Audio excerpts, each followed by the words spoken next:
who've been victims of any form of violence, including harmful cultural practice. What's happening in the UK today, what's happening in other parts of the world is making me so, so angry. So I'll start with a caveat. I might use bad language. Serious, I'll try not to. Particularly, I'll apologise now to Emily, who's in the British Party, because she never uses bad language. So if I do, Emily, I'm really sorry. But the biggest apology I have to make, which I make on behalf of all of the British delegation, is we are really, really sorry for Brexit. Seriously.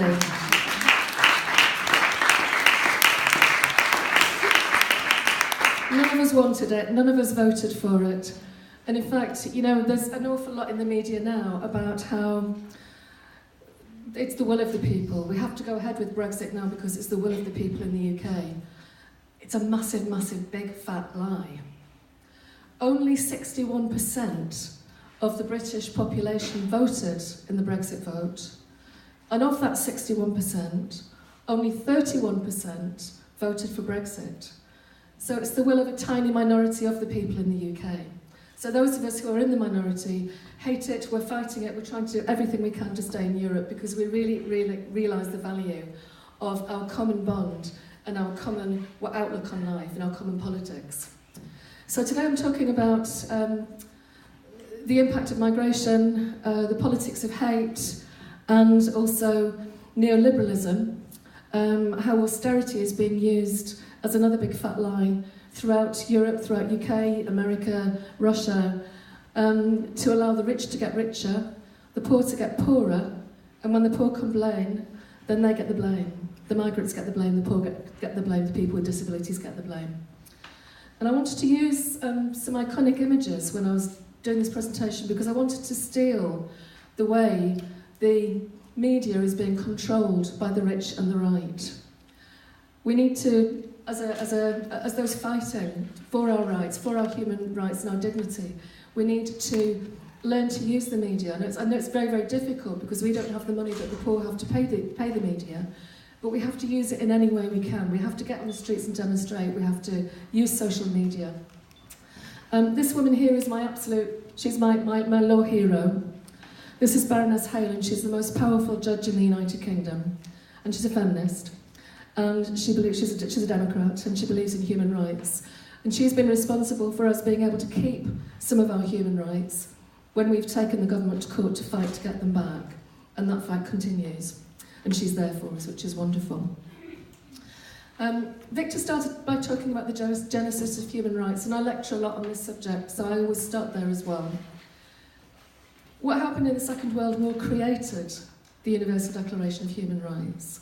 The horrors that were inflicted on the Jewish communities, the Roma, the Gypsy communities, the gay communities, the disabled, really, really shocked the world when the news finally began to filter out.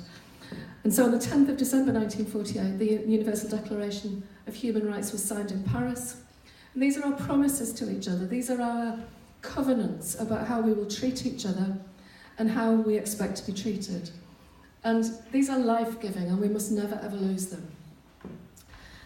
Many of the rights that were actually written in the UN Declaration were in direct response to the Nazi ordinances or the laws that the Nazi regime imposed during the run-up to and during the Second World War.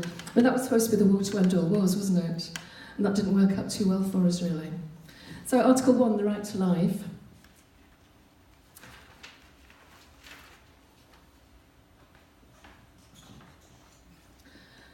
Article 2, absolutely vital. These rights apply to absolutely everybody. Doesn't matter your race, your gender, your nationality, whether you're able-bodied or you're not able-bodied, or any other kind of divider. They apply equally to all of us. The tricky part about it is they apply equally to the far right. We have to give them a platform to speak, but that's the good and the bad thing about human rights, isn't it? Everybody has them, and we have to share them. If we said that they couldn't speak, then they would say we couldn't speak, and I wouldn't be here, none of us would be here. So,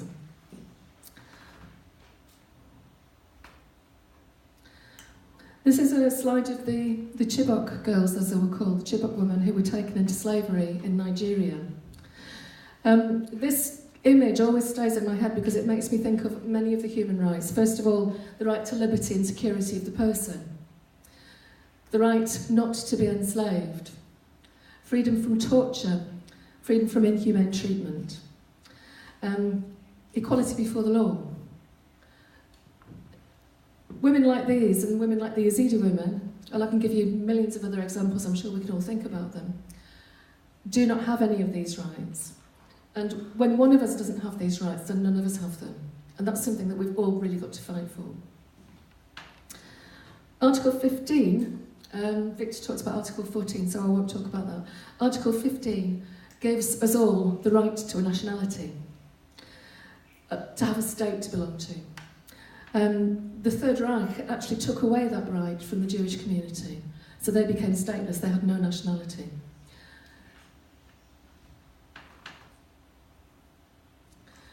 This is a really disgusting photograph of the far right in the UK. Actually, it's in America, this one.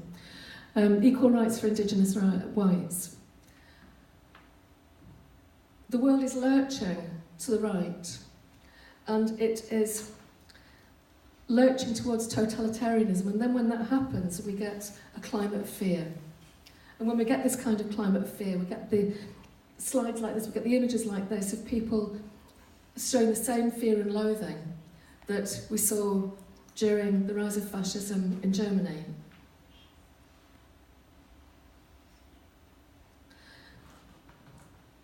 It's really, really depressing. I love this picture as well. It's Maya Angelou, one of my favourite people in the world. Tragically, we are seeing the same inhumanities being repeated now that we saw at the time that the Universal Declaration on Human Rights was signed. And always with that caveat, if we forget about the past, then we will relive it. And my great, great fear is that we are reliving that now.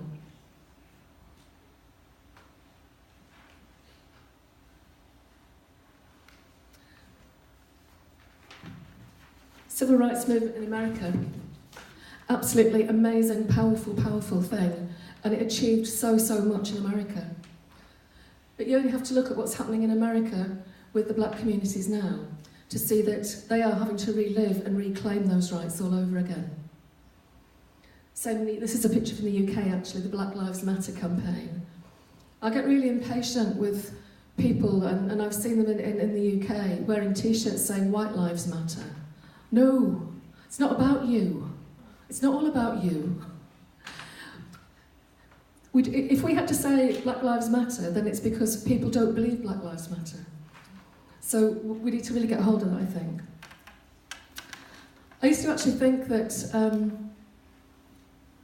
what happened in the rise of fascism in Germany, how could that happen? How could that have been allowed to happen? Why didn't people do something?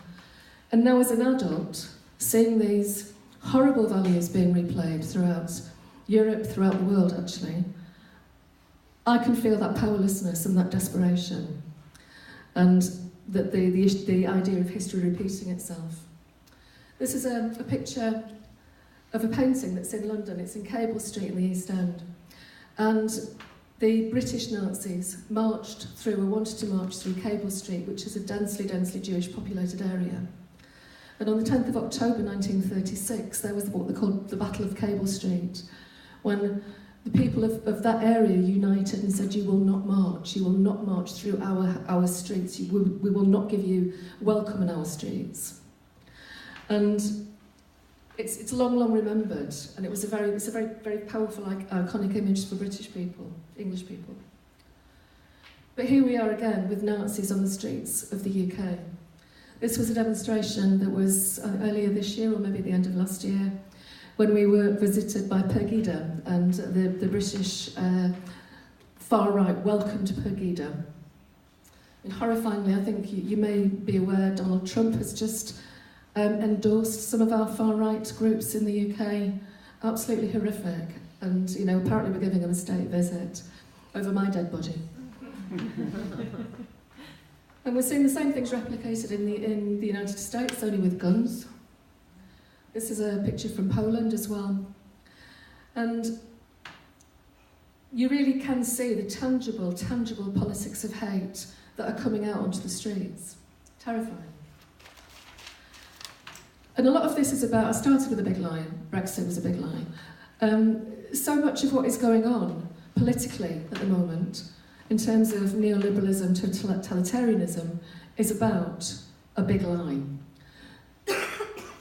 Which is why I use this quote from Hitler, because it's about, keep it simple, keep saying it, eventually people will believe it. And that was how he took power in Germany.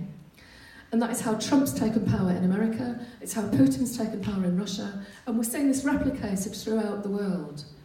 Totally terrifying.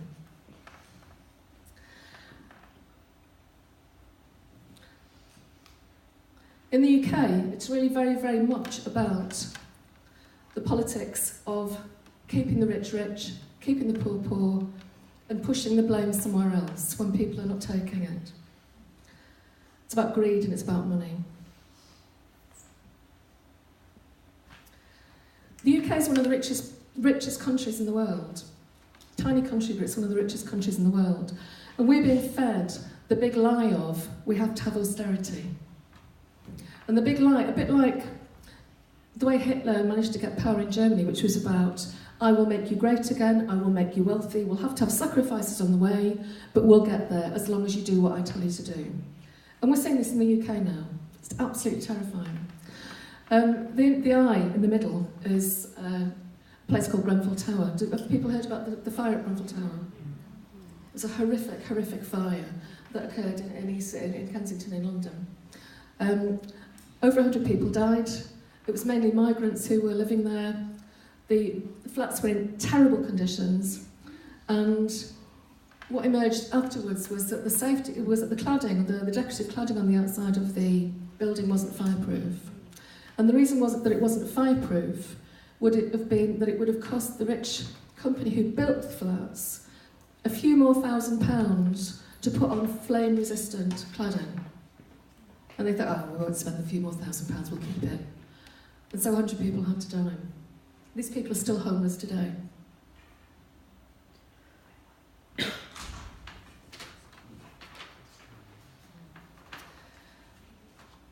Again, one of the richest countries in the world, and people aren't eating.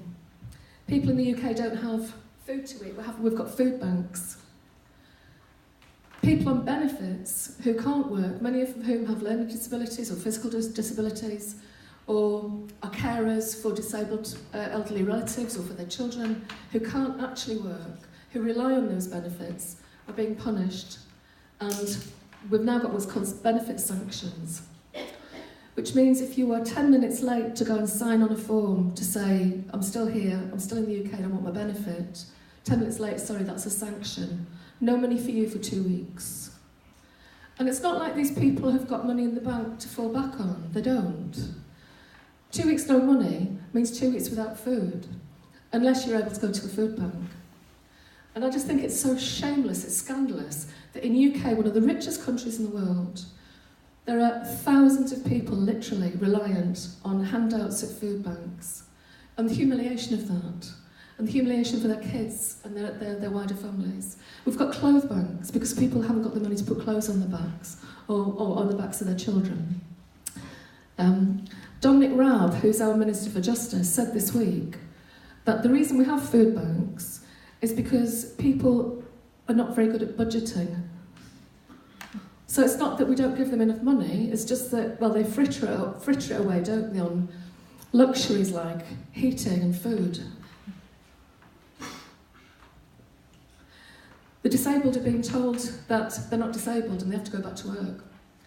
So we've got a welfare assessment, health assessment now, where literally hundreds of people who cannot work, cannot possibly work, are having to be reassessed on a 3-monthly basis. I read a really brilliant article by a young woman who was a treble amputee. She's had both arms and a leg amputated. And she has to get herself to an assessment centre every 3 weeks to be reassessed, every 3 months to be reassessed. And she's like, well, what do they expect they're going to grow back? You know, how am I supposed, for a start, how am I supposed to get there, you know? The latest thing is they're changing all of the benefits into one benefit called the universal credit. And for reasons nobody's actually properly explained, you don't get any money at all for 6 weeks. And they're actually rolling it out, or they should be rolling it out, the week before Christmas. I mean, how heartless, how inhumane can that possibly be? People in the UK are so angry. There's going to be a legal challenge to that, and the government's going to be challenged, and it's what's called a judicial review in our law, to try and stop them from rolling out the universal credit, because how the hell are people supposed to manage for 6 weeks with kids over Christmas, the coldest time of the year, without anything? You tell me.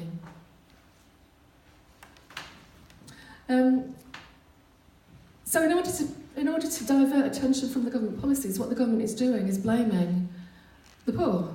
The government's blaming the poor, it's blaming the gypsies, it's blaming the gay people, it's blaming the migrants.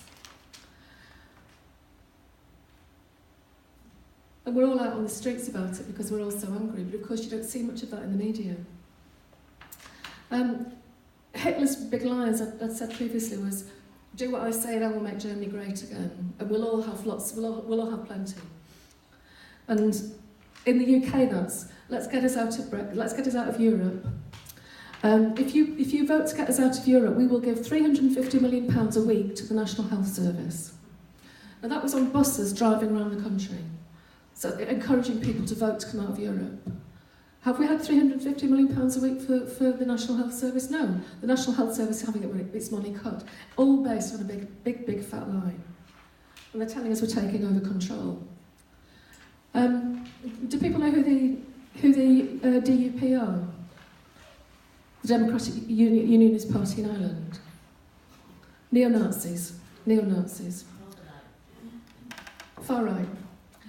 They are anti-feminist, they're Islamophobic, they're homophobic. They are the people who are insisting in Northern Ireland that women don't have fertility rights, don't have control over their own bodies, that they want homosexuality to be made illegal again. And in order to prop up the failing Tory government, they gave the DUP £1 billion to vote with them. Like, there's no money for the health service, there's no money for benefits, there's no money for legal protection, but we can give the DUP £1 billion, just like that. There's no money for the service workers, so the nurses, the healthcare workers. They've had a pay freeze for years now, whilst bankers and big corporations, university chancellors are getting 6-figure salaries. They're getting poorer. And it's just totally unacceptable. So, again, it's the same scapegoats, if you like.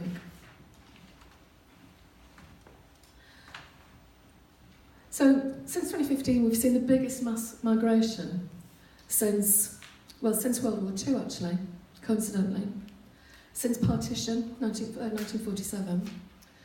And we also know that thousands have died making the crossing, which underlines the desperation that they're feeling, the terror that they're feeling to leave their home, to take to the seas in unsafe vessels, to get to what they hope is going to be a place of safety. Thousands have died. We've got people fleeing war in Africa, in South Asia. We've got proxy wars being fought in Syria, Yemen, outsourced wars, for which what's the UK doing about that? Well, we're providing arms to the people who are prosecuting those wars. We're providing arms to Saudi Arabia to prosecute those wars. It's completely shameful. And the response to the migration crisis, people again starving, is that the UK has blamed the migrants. Oh, they're not really proper refugees. They're economic migrants. Well, you know, if I'm in a rich country and somebody wants to come here and make a bit of money, why can't they? What right do I have to stop them doing that? Or they're terrorists. Don't let them in because they're terrorists. Whipping up the fear, whipping up the Islamophobia. And the biggest lie of all, we can't afford them. Well, of course we can. But if you make the poor in the UK and in other countries feel that UK can't afford the poor in the UK, the indigenous poor in the UK, well, of course, they're going to look with terror at other people trying to come in. Still, slavery flourishes. And slavery flourishes because people get rich out of slavery. And many, many of the migrants coming into the UK now are being forced into either domestic slavery or sexual slavery or hard labour. And this is our wonderful UK migration policy. Now, in the last election, these buses were, again, driving all over the country, trying to really, really stir up that immigration is an issue for the election. Vote Tory or we'll be overwhelmed by migrants. Totally shameful, it's a national disgrace. The housing for migrants in the UK is an absolute scandal. We've got, I quite often visit migrants in the places where they live because if they've got kids and they can't get out. And I am ashamed, totally ashamed, every time I visit one of the accommodations that are provided by our immigration service for people. They're filthy, they're cold, you have whole families squashed into one tiny room, and the government will tell you, the government will tell the world, the British government, that we're being generous to migrants. Are we? No, I nearly swore. We are not being generous to migrants. It's disgraceful. This place is called Yarlswood Detention Centre. Again, a national disgrace. It's a women's detention centre, and this is where people go when they're detained when they're waiting for deportation. And the people there are being subject to abuse, including sexual abuse by the guards. There's been protests outside. You can see that they're all over the walls and the barriers outside where people have been going to register their protest that this place must be shut down. It is disgusting. When the UN National Rapporteur for Gender Equality, Rashida Manjoo, came to the UK, she met with a lot of us and we asked her to visit Yarlswood Detention Centre so she could go back to the UN and tell them and report back on what was happening to the women in that detention centre. And the government refused to allow her to visit.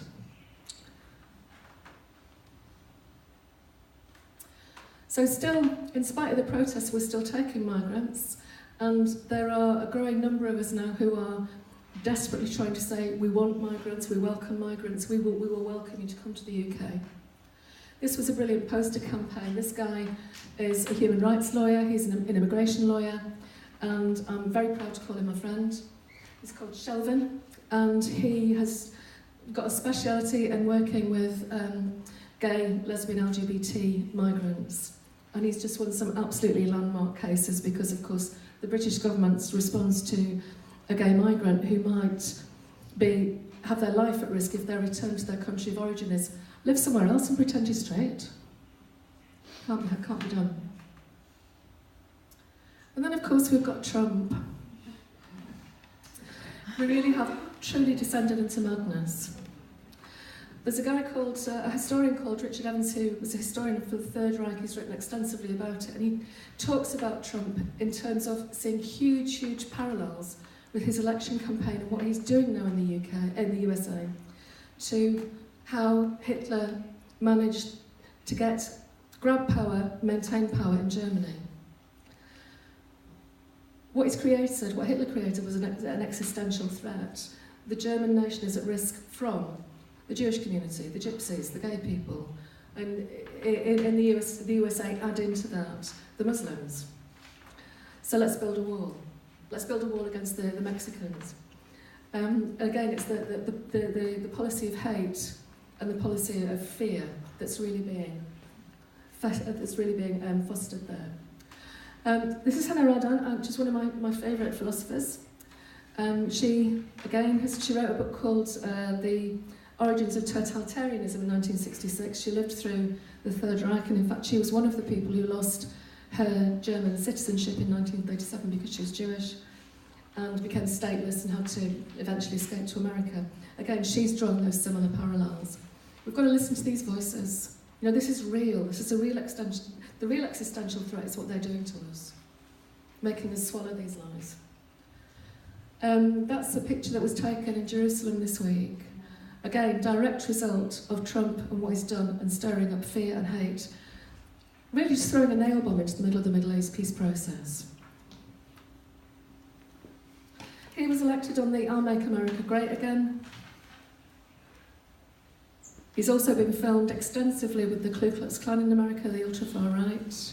He's been filmed at National Rifle Association conferences, talking about those people as his really close friends. And then his foreign policy, let's bomb North Korea. Now you have to wonder. And in many ways you could substitute what's happening in America with what's happening in Russia. What's been really heartening though has been the fantastic demonstrations worldwide against Trump. This one was one of the ones in America. We've also seen the Women's March, which was really, really powerful, and we've got the Me Too campaign now. And this was one of the many, many anti-Trump demonstrations in my hometown in Newcastle that I was very, very proud to go on. So, how do we do about all of this? We're not powerless. We can use the laws that we still have, and we can still fight back. And we can find an alternative. So, don't go with the top one, go with the bottom one. Find allies that we can really hold the same values with, and we can really fight with, because it's a scary, scary fight, and we've got to unite to be able to do it. We have to find humour, because if we can't laugh, then we're really struggling. It's the only thing that's going to keep us going. Find the... Sorry, did you want to take a picture of that one? Yes. There you go.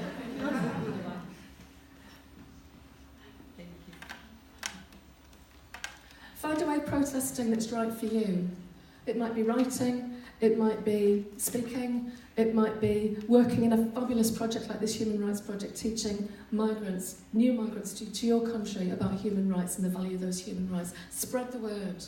We've got to get the word out there, because if we don't keep them, we'll never get them back. Did anyone see the film Alone in Berlin?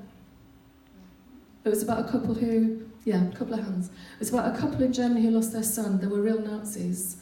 And then they had a complete seismic change. And their way of protest was to deliver, in the middle of the night, small notes saying, the system isn't working. You have to stop supporting the Nazis. Similar to the White Rose organisation in Germany, which did a very, very similar thing. A brilliant, iconic image. I just love this picture. We have to support each other, because standing up may not make you popular. In fact, in the short term, it'll probably make you very unpopular and it'll make you scared.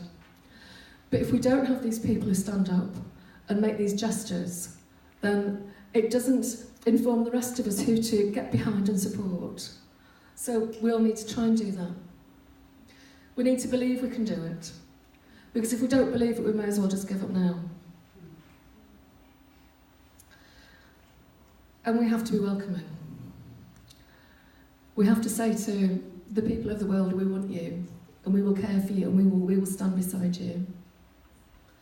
And last, and probably most important, don't ever give up. We're going to have to keep doing this time and time and time again. And when you get tired of a bit of a rest, and let somebody carry the ball for a bit. But when you're better, get up and carry it again.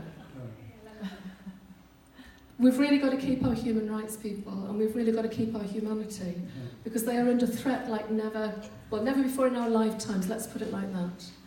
And I don't want to see history repeat itself, although I already am. I love this project. I think it is essential, and I think hopefully it will be sustained, and I think we'll keep getting the word out there to people. You have rights, and we will help you fight to keep them as well. Thank you very much.